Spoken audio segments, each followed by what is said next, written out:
I'm Dr. Peter Abaci. I'm a physician at Boomerang. I work at the Los Gatos and Capitola Comprehensive Interdisciplinary Centers. I feel like I wear a few hats. I'm the kind of primary physician in two interdisciplinary clinics, one in Los Gatos and one in Capitola. And so I'm the sort of doctor for the patients coming into those two clinics, along with Dr. Ortiz, who also works with me in Los Gatos. But I also help kind of oversee a really cool interdisciplinary team in both clinics. So we have a physical rehabilitation team, we have a behavioral health team, we have acupuncturists, and we run some special and nurse practitioners, and we run some special comprehensive programs like a functional restoration program, a trauma recovery program. And so every day there's a lot of plates spinning. There's people coming in for medical appointments, people coming in for physical therapy, people coming in for psychology sessions, people coming in for acupuncture, plus patients coming in for many hours at a time during the day to, work with my team in these programs. So part of my job is to kind of help make sure that all runs smoothly in both locations and that the experience is just phenomenal, for everybody who comes in. So sometimes the staff look at me as kind of the cultural officer, to keep the culture of what's going on, at a high level and consistent. So I see that as a really big part of my job, and I've been doing this for so many years, and I've been blessed to work with some of the greatest people on my teams.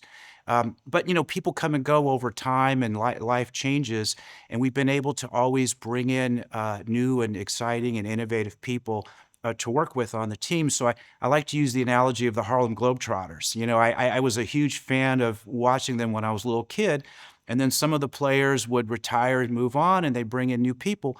But the show and what they do and the experience that the person gets when they watch them is always exactly the same. So I try to create that same like healing, wellness driven, recovery focused experience every day for every patient who comes in with, amazing teams. I started off, when pain management was a brand new specialty in the 1990s. And it was really cool to be a part of something new and innovative. And I felt like I was going to learn how to do all these great treatments that was going to make everybody's pain go away. And I thought that was such a gratifying feeling or path that I thought I was on. But once I got into it and I started, the process of the training and then starting to work, I realized that's not really quite how it is. And you don't just walk into a room, do something and make people's pain go away, and you walk away and everything is all good.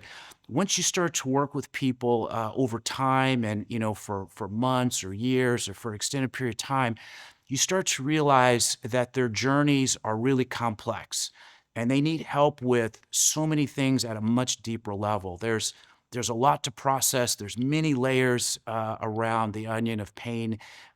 People need recovery sometimes. Sometimes they need rehabilitation. Sometimes they need to get on a spiritual journey. Sometimes they need to get a job. Sometimes they need to, improve the relationship with their spouse. Uh, there's so many things that a person, often needs when they come in the door and they're looking for you for help.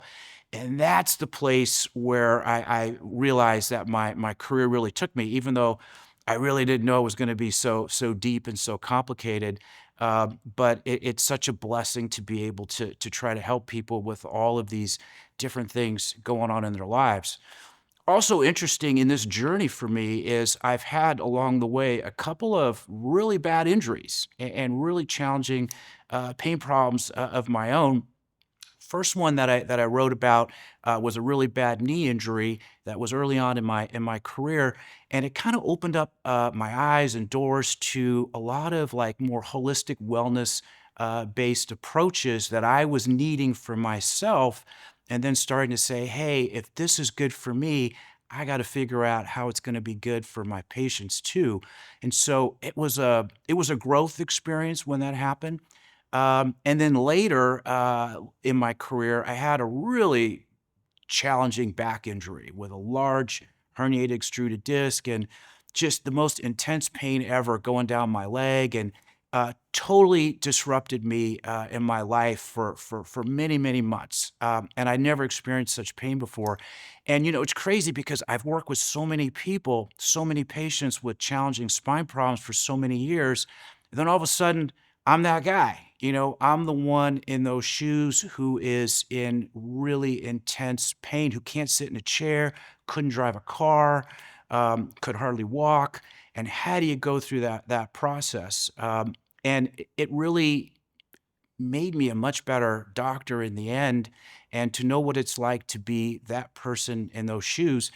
And, above all else, it's always just like really humbling, that we're all the same, right? And we all get these injuries and pains sometimes in our life. I often tell patients there really is no life without pain. We all experience it. We all go through it. There's like 50 million Americans estimated, in the United States with chronic pain. There's about 20 million Americans who they estimate have high impact chronic pain, who can't function with basic important daily activities because of the pain they experience. So this is something that affects, I think, every family, at some point. Every person maybe in their lives may have to deal with some sort of challenge.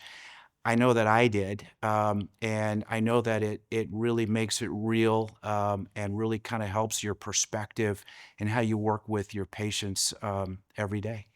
As the years have gone by, I think what really excites me and what I'm really passionate about is working with great teams and being a part of a team and having so many great people to work with me, but to work with my patients. And that sort of collaborative teamwork approach with, a true interdisciplinary team of rehabilitation specialists and behavioral health people and wellness people, and, bringing in, nutrition and yoga and all these different things, and art therapy into the patient experience and the patient recovery process. I love that, and that's what I enjoy the most about what I do every day. It's really, important. I think when you come into a clinic or a center like ours, you have to ask the question of, why am I here? Why am I going to this place? And I like to ask that question sometimes when I do one of the functional restoration program lectures that I do with our patients. Hey guys, why do we do this? And I think and people always give great answers. I'm here to learn how to manage my pain better. I'm here to, do these different things. But I think underneath it all, the real answer is, we're here to have a great life. And you can have an absolutely great life and still have pain. And how are we going to help you get there? And how are we going to help you achieve that? That's I think, the fundamental goal of what we help deliver for our patients. And then you say, well, what does that mean really? What's a great life? And when you start to dive into a lot of the interesting research on happiness and well-being and health, and looking at some of the things that have been published, and even looking at the Harvard study that goes back to 1937, and it's really about love and connection.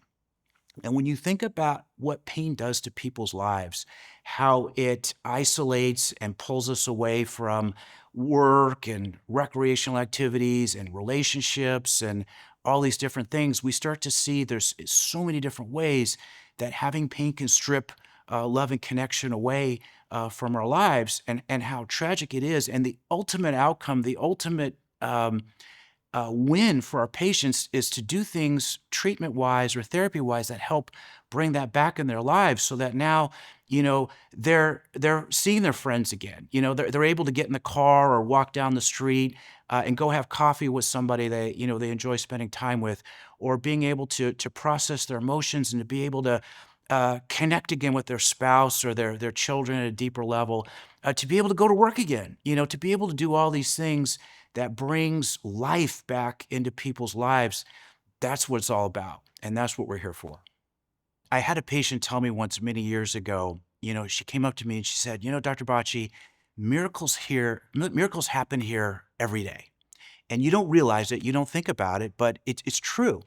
And I thought about what she said, and I was like, gosh, I think what she was trying to tell me is, little things add up. small victories lead to big victories in people's journeys in their lives. And the small little things that we help people accomplish every day lead to huge transformational changes in their lives. One group of patients, that I think I'm most proud of, is the first responders that we work with, and firefighters, police officers, correctional officers. It's really amazing how they are the real heroes of our society. When you think about in a place like California, the West Coast, and the fires that we deal with now, plus all the other challenges that these men and women have in their careers, and to help them and to support them to be able to um, treat their injuries, help them with their pain management challenges, and also help them work through some of the emotional and stress challenges that they deal with. It's a spiritual journey, I think being a first responder for a lot of people, and helping them, mind, body, and soul, recover from their injuries, work through that process, keep helping people. They save lives every day.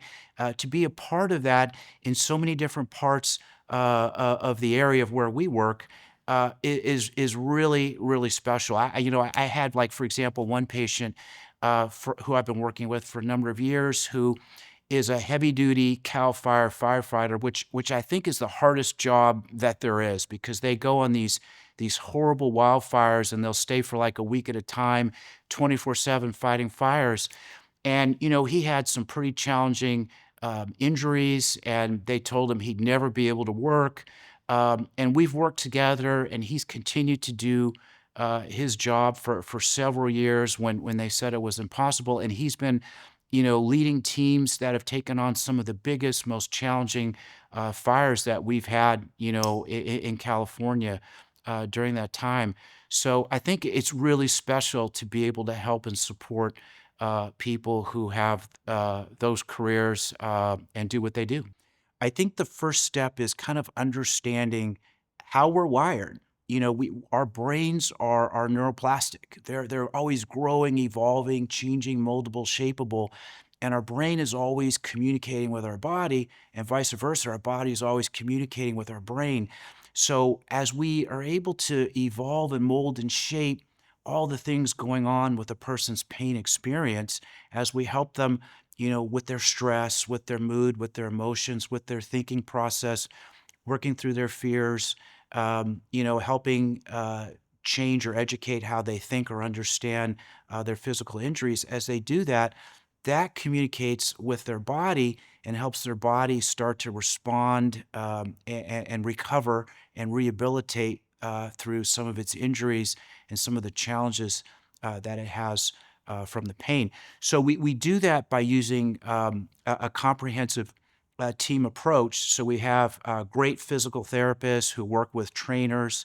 We have great pain management psychologists who work with family therapy, marriage and family therapists who work with art therapists, other types of counselors. We use wellness instructors who, they have a background in meditation work, yoga, tai chi, some of these mind body practices that are really helpful, using mindfulness.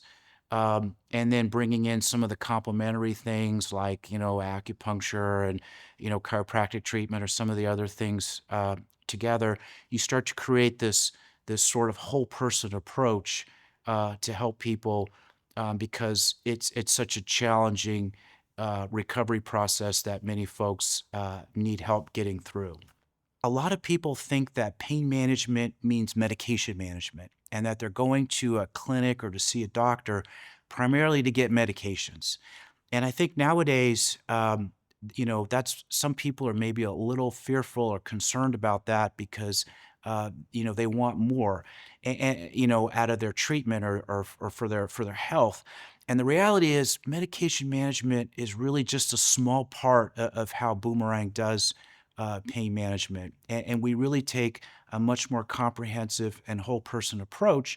And while there may be a place for medications in there, we're really looking at, how can we get this person, the goal is really to get well. And I like to tell patients on the first visit, hey, the goal here is to help you get well. And how are we going to do that? And well might mean, your body, getting recovered in different ways or rehabilitated.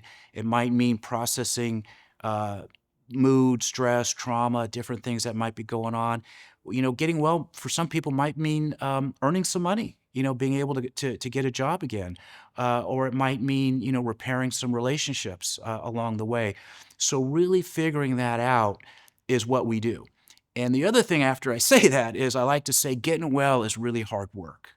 It's not easy, and there's not a magic pill or a magic, medication that we can just give you and make all this go away.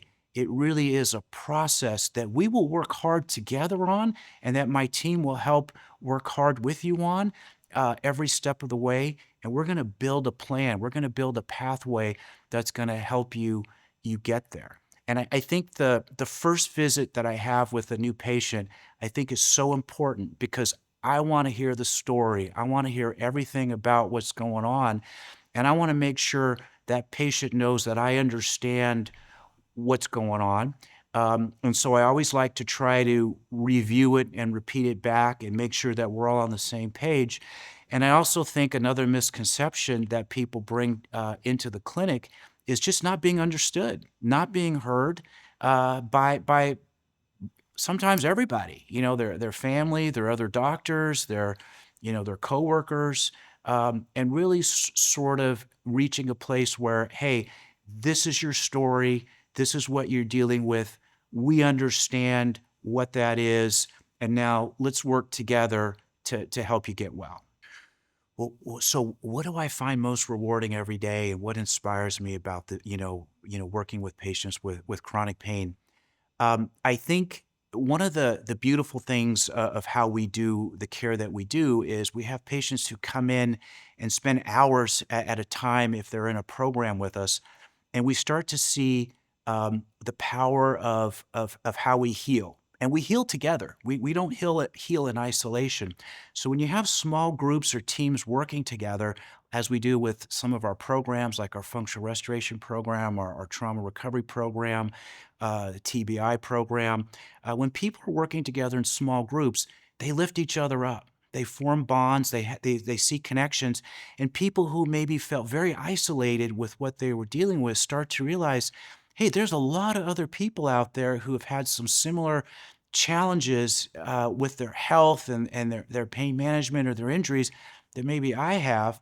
And then you start to work together. And when you start to see that camaraderie happen and how it helps people get better, it's like an exponential thing. So I love that. The best part of my week is at the end of each week, we do a special graduation ceremony in our functional restoration program. So for patients who complete the program in their final 8th week, usually for most people, we have a special ceremony that we do where we all come together and we acknowledge the accomplishments that person made. Sometimes family members come, sometimes friends or family, come and be a part of that. And we bring food, people cook things, and it's a true celebration. And then usually the patient who's graduating, they get to say a few words at the end as well. And it's really it's inspirational. It also makes me cry. A lot of times, it's such a powerful thing that we see happen before our very eyes with each person. It can be really emotional. But the graduations are great, and I love it. And different people do different things. One time, we had a patient who was in a mariachi band. He brought the whole band in with all the electrical equipment and everything. I think you could hear the music like blocks away. So that's a great part of how we get to experience what's going on with patients. I like to say that there's a magic question that people should always ask. And I think the magic question is, hey, doc, if you were me, would you recommend that to me, or to yourself? Would you, what you're recommending, would you want that for your family member or your mother, your father? And if the answer is not a very clear yes, then you have to kind of say, well, why would you recommend that for me then? If you don't want to be on that medication, or you don't want your wife to be on that medication, or have that treatment or that surgery, then why would you recommend it for me? And so I think when you take that sort of mindset to it and you start to balance between, yeah, we have a lot of cool stuff that we can do, but how does that really apply to that particular person? When you start to make it really real, as if that person was a part of your family, I think that really helps. I like to use the analogy of the Midas touch. King Midas, the story of King Midas, where he wanted to, everything he touched, he wanted to turn into gold, because he thought that would be really cool, and gold is so valuable, it would be this great thing. But it turned out to be a huge curse, right? Because you can't just touch everything and make everything gold. And what we have in medicine, we have powerful medications, we have powerful technologies, we have powerful surgeries and treatments and things that we can do. But if we don't use them very wisely with each person and very carefully, we can actually cause more harm than good. And so that's where understanding the balance between the real person, the real life, and the coolness and the excitement of using the technology, how you have to try to figure out how to blend the two together. One of the things that we've learned is the brain has different pathways, and some of the pathways that it uses to experience pain and suffering can actually be separated. And we've learned now that we can separate or tease apart pain and suffering. They don't have to go together. So then we start to say, okay, well, I have pain, but I can still experience joy. I can still have compassion. I can still have love. I can still have all these things in my life. So, how do I get that? And then you start to say, okay, but I want to manage my pain better. I want to find relief better. How do I do that? Then you start to go through a process of building a toolbox. What are things that I can learn to do that will be in my toolbox that I can use when I need that, when I'm having a bad day, when I'm having a flare up, when I'm having a hard time functioning with things that I want to do because I have the pain? How do I learn the toolbox? Those are the things you want to get from, to learn from your doctor, from your physical therapist, from your chiropractor, from your acupuncturist, from your psychologist, from your nurse practitioner, whoever you're working with. What things can I take away with that? And I think another helpful, sort of hint or tool or clue that I might give patients thinking about approaching going into to see a doctor for the problem is, where can I grow? How can I learn from this experience in a way that's going to help me grow and help me go forward? How do I, from the tragedy or the pain and the suffering that I have, how is this going to lead me to a better place? Because it's possible, it can happen if we think about it and we start to look for the messages of how that can happen. So then you start getting your toolbox, you start working on managing the problem better, and you start to be unstuck from how the pain was holding you back, and you start to move forward with your life. Those are the things you want to get from your experience with the clinic or the doctor or the healthcare providers that you're working with.